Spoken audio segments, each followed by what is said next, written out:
নমস্কার, আমি মৌমিতা। আমার নতুন একটি ভিডিওতে আপনাদেরকে স্বাগত। এই দিনটি ছিল জুলাইয়ের 6 তারিখ, মানে ওই যে রথযাত্রা শেষ হওয়ার ঠিক তার পরের দিন। আমি কিন্তু ভোর উঠে গিয়েছিলাম আমার বরকে ওই বাড়িতে দিয়ে আসার জন্য, কারণ ওর সকাল সকাল কাজ ছিল। এই জন্য কিন্তু আমি ওকে দিতে এসেছিলাম। যাই হোক, সকাল সকাল কিন্তু মা এখন আমাদের চা বানিয়ে দিয়েছে। চাটা খেতে খেতে দেখি আমাদের তোজবাবু হঠাৎ করে আজকে ভোর উঠে চলে এসেছিল আমাদের ঘরে। 550 টাকা আছে আমার কাছে। হ্যাঁ হ্যাঁ, 500 টাকা গরম নাই, 500 টাকা 1 টাকাও যায় না। কালকে কার টাকা খরচা করেছো?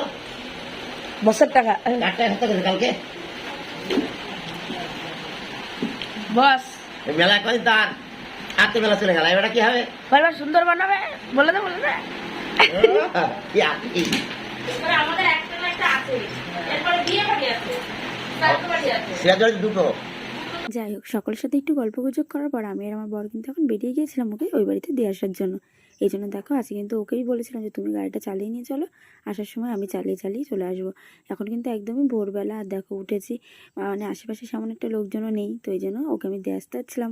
তো এই জন্য বললাম যে তুমি এখন চালাও, সামনে যেহেতু বৃষ্টি হয়েছে তো তুমি একটু চালিয়ে চলো। আমি ভোর যেহেতু আগের দিনে অনেকটা রাত করেই ঘুমিয়েছিলাম, প্রায় 2-3টে বেজে গিয়েছিলো, এই জন্য আমি বলছিলাম যে আমার যেহেতু চোখে ঘুম ছিল, তো বললাম যে তুমি একটু চালাও, আমি আসার সময় চালাবো।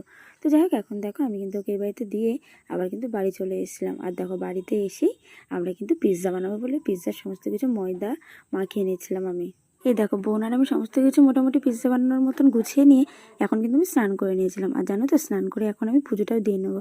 আর জানো তো, আজকে পুজো দিতে গিয়ে আমি ফুলের মধ্যে এমন একটা ফুল পেয়েছি যেটা আমার সব থেকে প্রিয়, সেটা হচ্ছে শিউলি। তো শিউলি ফুল তোমাদেরও কাদের কাদের প্রিয় সেটা কিন্তু আমাকে কমেন্ট করে জানাবে। এই অসময়ে শিউলি ফুলটা পেয়ে আমি কিন্তু খুব খুশি। তো মায়ের কাছে জানতে পেরেছি যে এই ফুলটা যাদের পুরনো গাছের ডাল থাকে তাদের নাকি এই ফুলগুলো এই সময়টাই হয়। তো যাই হোক, আমি কিন্তু শিউলি ফুল দেখে আমার তো মনটা বেজায় খুশি হয়ে গেল, কারণ শিউলি ফুল হচ্ছে আমার সব থেকে একটা প্রিয় ফুল। যাই হোক, এখন কিন্তু দেখো আমি পুজোটা দিয়ে নিচ্ছিলাম।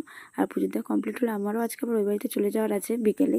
তো এই জন্য আমি তাড়াতাড়ি করে একটু পুজো টুজো সেরে খাওয়া দাওয়া করে আমি কিন্তু আবার ওই বাড়িতে চলে যাব। আর এই দিকে দেখো, খাওয়া দাওয়া সেরে উঠতে না উঠতে বোন দেখি পিৎজা বানানোর সমস্ত কিছু রেডি করে পিৎজাটা বানাতেও বসিয়ে দিয়েছিল।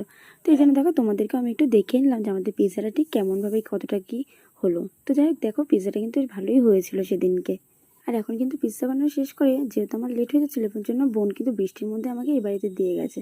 আর দেখো, এই বাড়িতে এসে আজকে রাতে আমরা রান্না করেছিলাম, মানে আমি মাছের ঝোল, রুই মাছের ঝোল, আর তার সাথে ছিল কিন্তু ইলিশ মাছও ছিল। দেখো, আজকে কিন্তু যেহেতু 2 রকমের মাছ ছিল, এই জন্য এটা ঝোল করি, এটাকে একটু কষা কষা করেই করেছিলাম। যাই হোক, এর সাথে কিন্তু আমি করেছিলাম পটল ভাজা, রুই মাছ তো ছিল, তার সাথে ছিল দেখো ইলিশ মাছের ঝোল, আর তার সাথে কিন্তু আমি আবার করেছিলাম একটু ইলিশ মাছ ভাজা। আর ওই যে একটা নিরামিষ তরকারি যেটা আমার শাশুড়ি মা করেছিল সকালের দিকে, তো সেটাও একটু ছিল। এই জন্য সমস্ত কিছু একটু